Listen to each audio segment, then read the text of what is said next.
Oleme tulnud Tartu lähistele külla bändile nimega Jetpack Stanley. Tere poisid! Tere! Saame tuttavaks! Mina olen Siim, trummar. Mina olen Uku, laulan ja mängin kitarri. Mina olen Randel, mina mängin kitarri. Ja mina olen Meelis, mängin basskitarri. No kust tuli idee bändi tegema hakata, kui kaua teie bänd on tegutsenud? See bänd tegutseb 2012. aasta algusest või eelmise aasta lõpus tekkis idee. Aga üldiselt bändi oleme teinud kõik juba ammu enne seda, erinevates kollektiivides. Et sellest saime nüüd kõik lihtsalt kokku. Aga mis laadi muusikat te teete, kas teil on välja kujunenud mingisugune kindel stiil? See, mis pillist välja tuleb. Tavaliselt üks niisugune alternatiiv rocki moodi asi ole. pop-elemendiga. Räägime natuke teie bändi nimest, et mida see tähendab, Jetpack Stanley? Nagu enamus nimesid, see ei tähenda mitte midagi, see on, ise tuli täiesti tühjast kohast. Esialgu tuli umbes mingi pilt silme ette, kuidas vend on Jetpack seljas, aga siis sai paberi peale kirja pandud, poistele öeldud, mis arvate, no davai paneme. Ja nii ta jäi. Ma saan aru, et te teete inglisekeelset muusikat.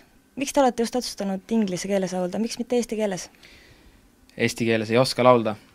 Eesti keel, see tuleb laulda kõlama, aga kui ei oska seda kõlama laulda, siis on inglise keeles lihtsam ja me ei sihi nagu kohalikku turgu oma muusikaga. Aga millised on teie tulevikuplaanid siis, kui me nüüd ajas natukene edasi mõtleme, nii paar aastat, kuhu te tahate oma bändiga jõuda?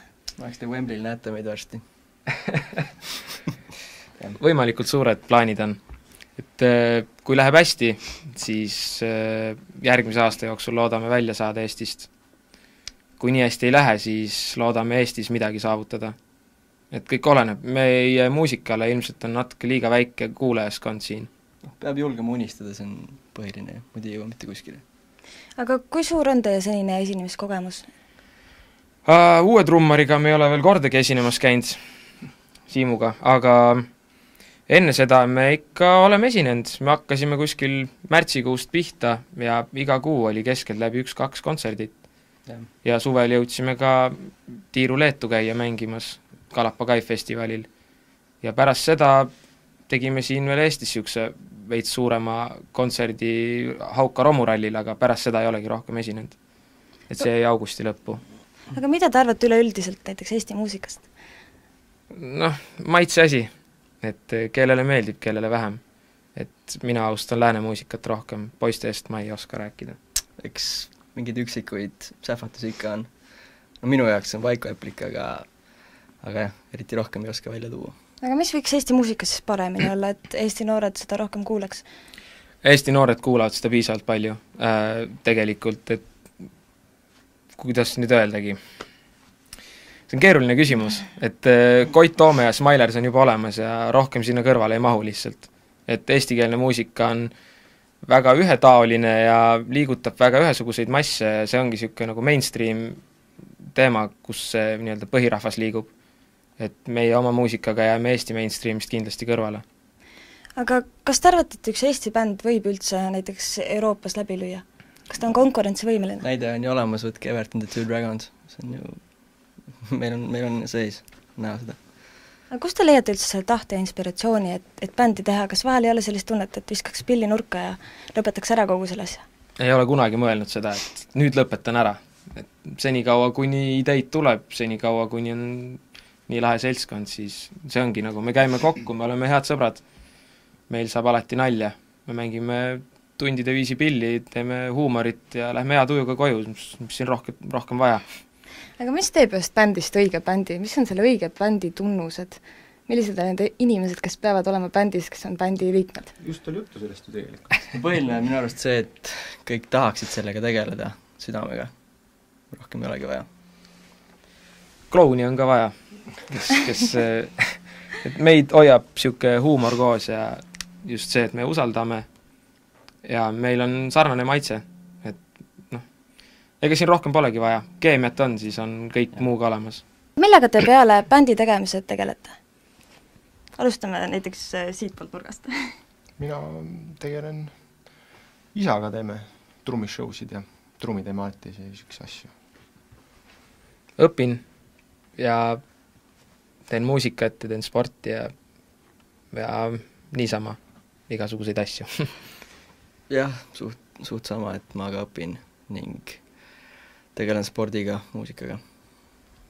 Põhiline ikkagi muusika, minu jaoks. Vabal ajal tegelen ka muusika omavõrd veel. Kas keegi teist on lõpetanud ka muusikakooli või kust te olete omandanud pillimängus oskuse? No mina olen omal käel õppinud trumme, et nagu isa kõrvalt. Temalt olen trikke õppinud, aga ikka rohkem omal käel. Muusikakooli olen lõpetanud, aga hoopis teise pilli peal, et kitarrid ja muu selline sai kõik omal käel õpitud. Mis pill see oli siis?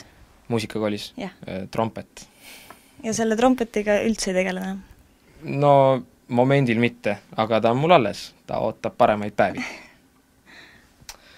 mina kuskil 8 aastat tagasi õppisin 4 kuud Vanemuise ühe klassikalise kitarristi juures klassikalist kitarri ja siis ma mõtlesin, et ma tahan elektrikitarri ja sellest ajast peale olen põhimõtteliselt ise õppinud. aga miks just elektrikitarri, miks see nii palju rohkem meeldib? Kuna kui kuulad kõiki neid bände, mida ma hakkasin kuulama juba väga-väga noorest east, siis sain pisiku külge ja ei taha ühtegi teist instrumenti küll puudutada. Kunagi ma õpin klaveri ära, aga mitte veel. Mina alustasin tegelikult kitarriga, mitte basskitarriga, mida ma praegu mängin. Ja õppisin kitarriga Põltsamaa ühisgümnaasiumi muusikaklassis, kus ma lisaks õppisime klaverit. Nii et natuke on kõike proovitud, ka trumme vahepeal sai mängitud, aga praegu on bassi peale jäänud siiski enamuse ajast. Aga millised on teie muusikalised mõjutajad? Kellelt te võtate nippe? Või kes on teie iidolid, kui nii võib öelda? No, hea küsimus, tõenäoliselt kõik meie kuulajad nõustuvad, et meie üheks läbivaks iidoliks on Foo Fighters, aga me ei kopeeri kedagi, me ei tee kedagi järgi, me teeme seda, mis tuleb, meil on, igaüks kuulab seinast seina muusikat, et lihtsalt see, mis kokku tuleb, see ongi see, et me saame 4 kokku ja just see tuleb välja. Et siin on raske öelda, kas meid keegi mõjutab, kas me kuskilt trikke õpime, kõik on spontaanne, nii nagu välja kukub. Aga kuidas teie muusika kirjutamine välja näeb? Et kes mõtleb sõnad? Kas te mõtlete seda kõik koos või on kindel isik, kes tuleb ja siis...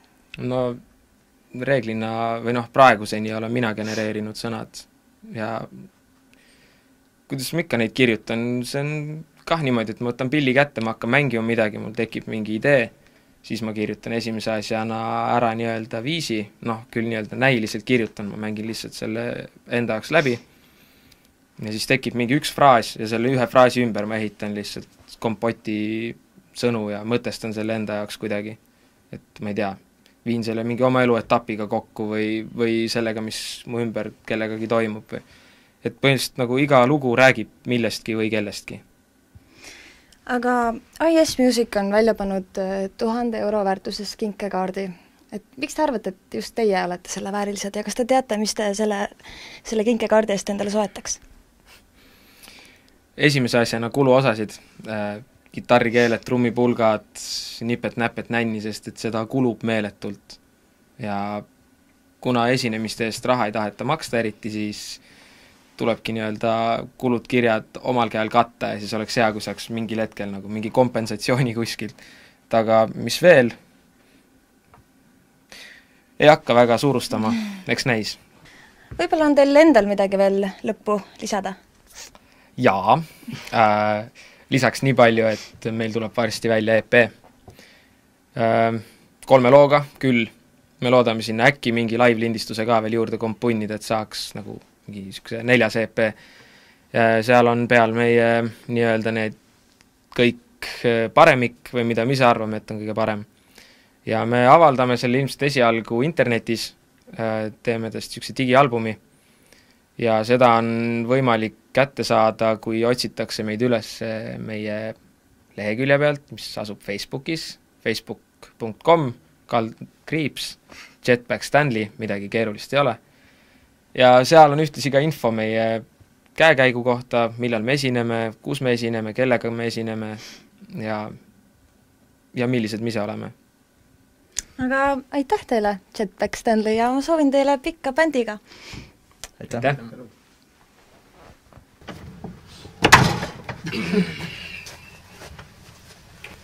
Garaažist välja!